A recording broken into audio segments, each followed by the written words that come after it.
fortunately for me, and unfortunately for some of the people that I've been around, I was around a lot of people that I saw doing a lot of stuff, a lot of wild stuff to themselves, and really hurt themselves, hurt their gift, and I was able to see that wasn't the way to go.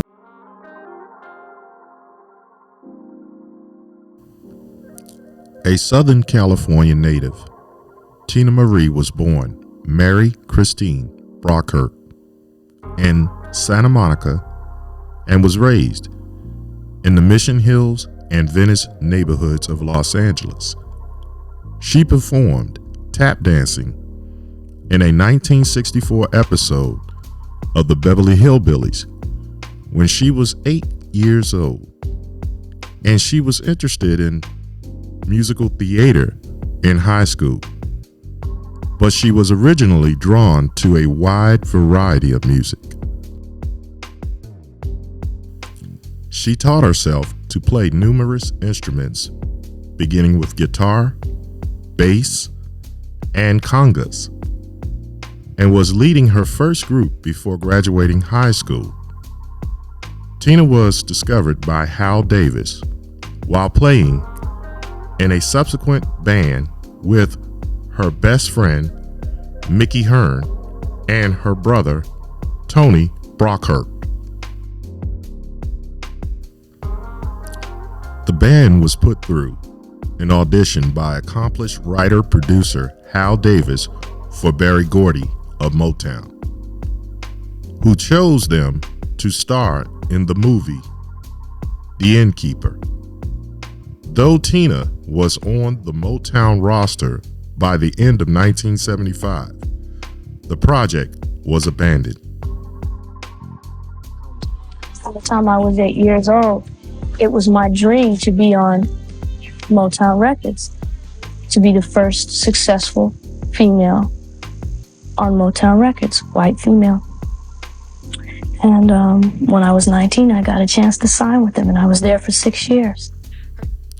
Over the next few years, Teena recorded material with Ronnie McNair, Winston Montague, the duo of Kenny Kerner and Richie Wise, and Gordy himself as producers.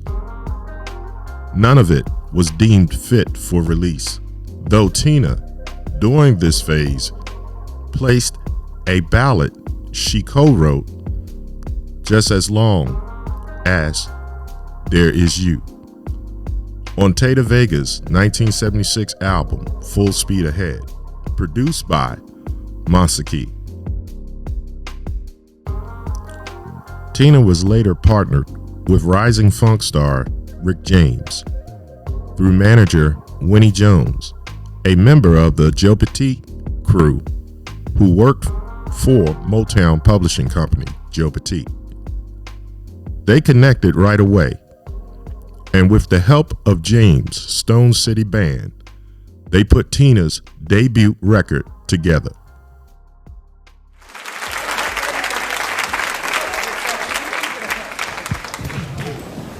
Hi. Hello. Rick and Teena. Hey, how you combination. How did all this get started, you and Rick? I met Rick in the hallway at Motown one day about a year and a half ago, and he heard me sing. Was he looking wild and crazy? A little bit, not too much. Yeah. He heard you sing where? He heard me at Motown.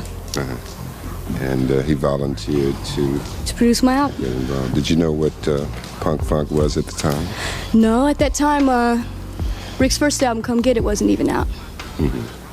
What's your background, Teena? Where'd you begin your singing career? Well, I was raised in Venice. Oh. And I've been singing all my life, doing musicals and Smokey Robinson songs and just everything. You Smokey Robinson? I'm a freak, Smokey Robinson. Great. I had a small influence on you coming to Motown. Quite a big influence. I'm sure. Say hello to all my friends at Motown. Rick, thank you. Thank you. And the band. Thank you, Thank Teena. all of you for supporting Teena. We love you. Wild and Peaceful, a Motown subsidiary, Gordy release, debuted at number 1 on the Billboard Soul Albums chart in early May 1979. A few weeks later, the album's lead single, I'm a Sucker for Your Love, reached number 8 on the Hot Soul Singles chart. Like the majority of Teena's following LPs, Wild and Peaceful demonstrated longevity by lingering on the charts for 6 months. Even though the album was a commercial success and peaked at number 18 on the Soul chart, it just offered a glimpse of Teena's potential. It mostly served as a showcase of her vocals and James's songwriting and production. Teena co-wrote only I'm Gonna Have My Cake and Eat It Too, the one song on which she played an instrument piano. Moreover, some of the material was second-hand. Furthermore, some of the materials were used previously. I'm a Sucker for Your Love was written for Diana Ross, but when Motown turned down James's intention to produce a whole album for Diana Ross, he returned it. I was in Stevie Wonder's office playing his piano. I used to play all the time. He popped his head in, and we just started talking, and he was listening to me sing, and he was really tripped out because of my color. They had asked him to produce Diana Ross, and he wanted to do the whole album. So they only wanted him to do, I think, 1 or 2 tracks, and because of that, he passed on it. And Sucker for Love was supposed to be for her, and he did it on me.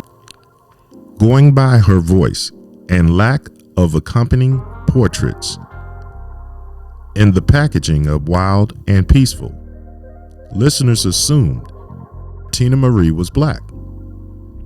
Gordy didn't want to put her face on the Wild and Peaceful album cover because he said that the music on the album sounded too black and the music should speak on its own merit. Mr. Gordy thought, he said, wow. He said, this music is so black. He said, I don't think we should put her picture on the cover. I think that we should just let the music speak on its own merit. These perceptions and any notion that Teena was merely an inspiring protege were changed with the makeup, presentation, and reception of the 1980 releases Lady T and Irons in the Fire.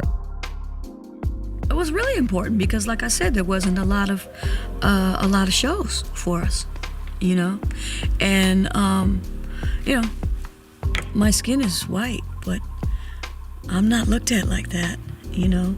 I'm a black entertainer, and always have been, and I'm very, very proud of my history and who I am, and so, you know, I didn't get played on a lot of white stations. You know, I only had one crossover record in my whole career. It's because of black people that I am who I am. You know, well, it's because of God first, because of the destiny that He had planned for me. But black people always embraced me and supported me as their own, and it was never looked at as a black or white thing. They just thought, I love Teena, I love her music, you know. And black people just love good music, right? Teena sought out Richard Rudolph, the husband and musical partner of one of her musical luminaries, Minnie Riperton, who had recently passed away from cancer, for the first of those 2 albums. Together with Rudolph, Teena co-produced the album and co-wrote a few of the songs, including the bouncing dance floor funk bomb Behind the Groove, which peaked at number 21 on the Soul chart. Teena penned and co-arranged Aladdin's Lamp, a song with some resemblance to Ripperton's work a decade earlier. Among that song's background voices was that of Jill Jones, Winnie Jones's daughter, who with Teena wrote another song for the LP, Young Girl in Love.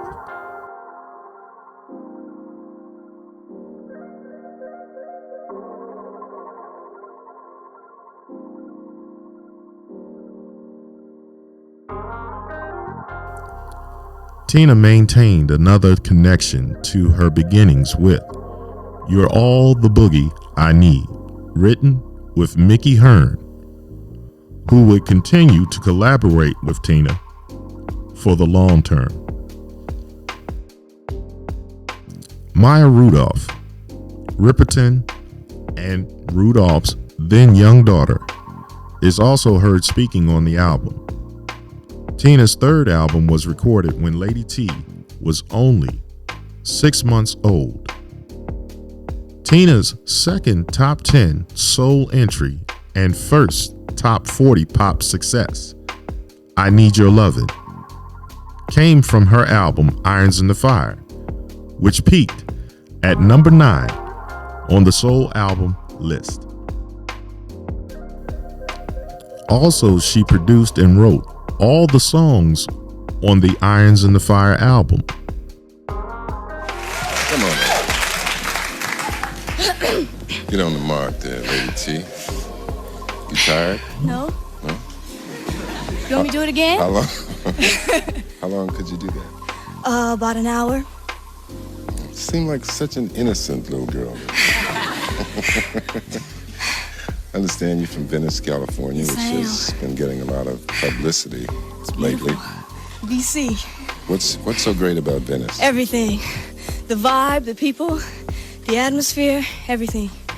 Why all of a sudden everybody's so into Venice? You know, I really don't know, because when I was growing up, they used to say, oh, wow, you live in Dogtown, you know? And now everybody's coming, and it's great. How'd you get into music? I understand you're a self-taught musician. Yes, I am. When did all this begin? Well, I started when I was about 8 years old. I did some television work and started writing, listening to Smokey Robinson, Aretha, a lot of different artists, Sarah Vaughan. Which instruments do you play? I play bass, guitar, piano, and congas. You're playing on the album? I'm playing piano on this one. This is your first album produced by Teena Marie. Right? Exactly. Wrote all the songs? Yes, I did. Wow. You bad lady. Thank you. I have a favorite from your last album. It's called Under the Groove or Beside the Groove. Or... Over the groove. It's one of my favorites. I don't get into titles. But we want you to come back a little later in the show and do that one for us, okay? I'd love to. How about it for Lady T? Another big year was had by Teena in 1981.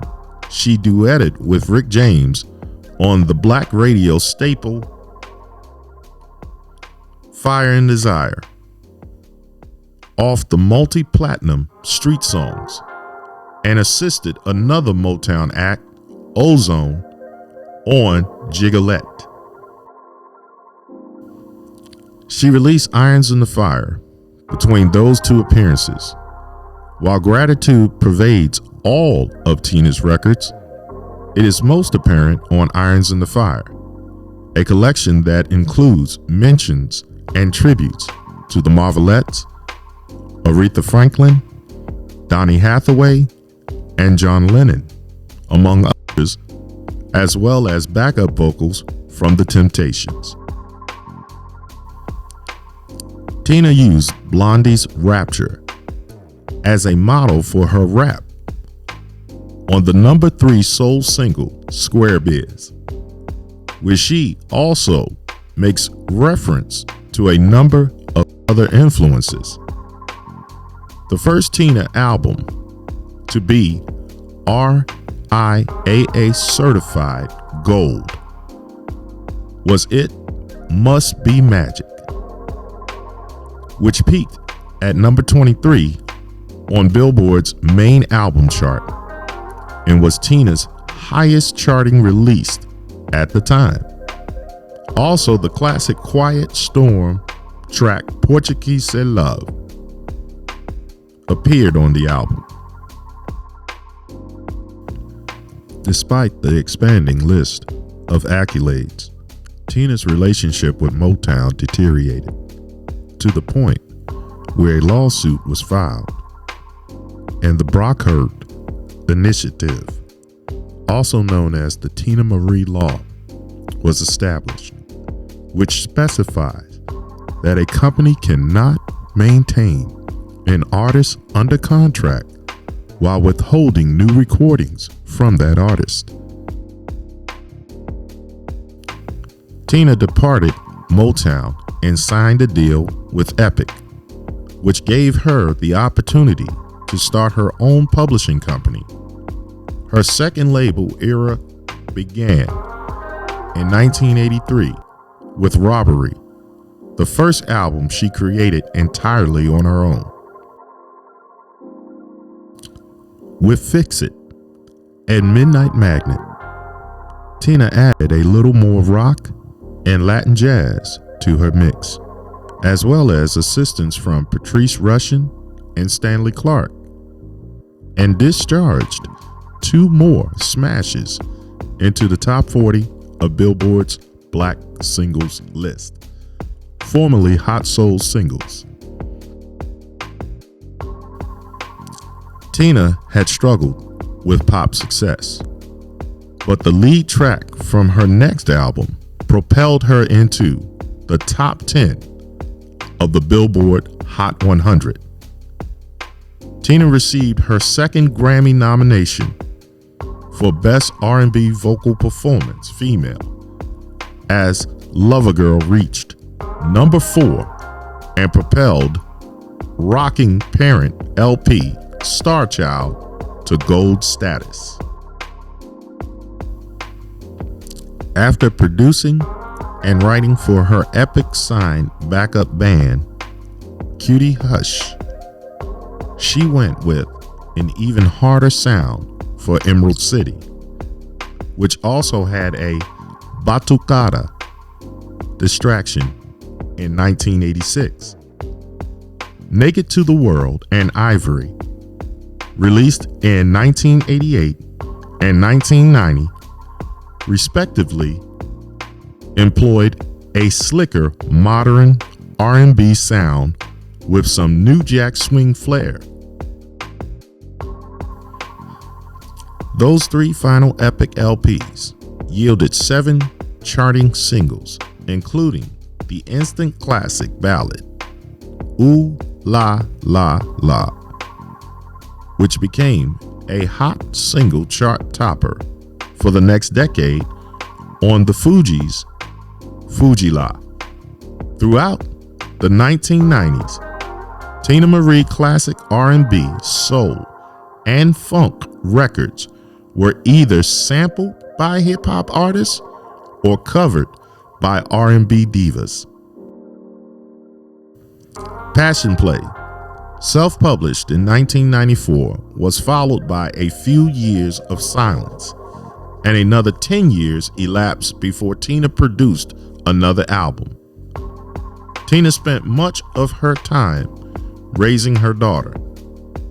The musician found an odd but extremely welcoming label home in the early 2000s with Cash Money Records, an enormously popular rap company based in New Orleans.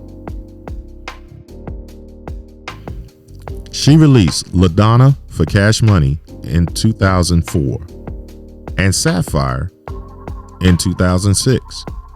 Both debuted at number 3 on the R&B hip hop chart.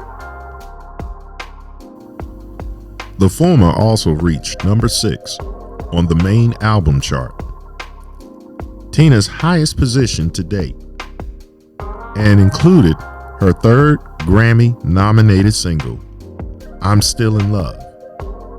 Among those who made cameos during the Cash Money sessions were Rick James, Gerald Levert, Smokey Robinson, MC Lyte, and Teena's daughter, Aliyah Rose. Congo Square, a 2009 Stax record featuring George Duke, Shirley Murdoch, Howard Hewitt, and Faith Evans, continuing the openly creative style. Teena died of natural causes on December 26, 2010. She experienced seizures for 6 years, up to a month before her death, after being hit on the head by a falling picture frame while sleeping in a hotel room.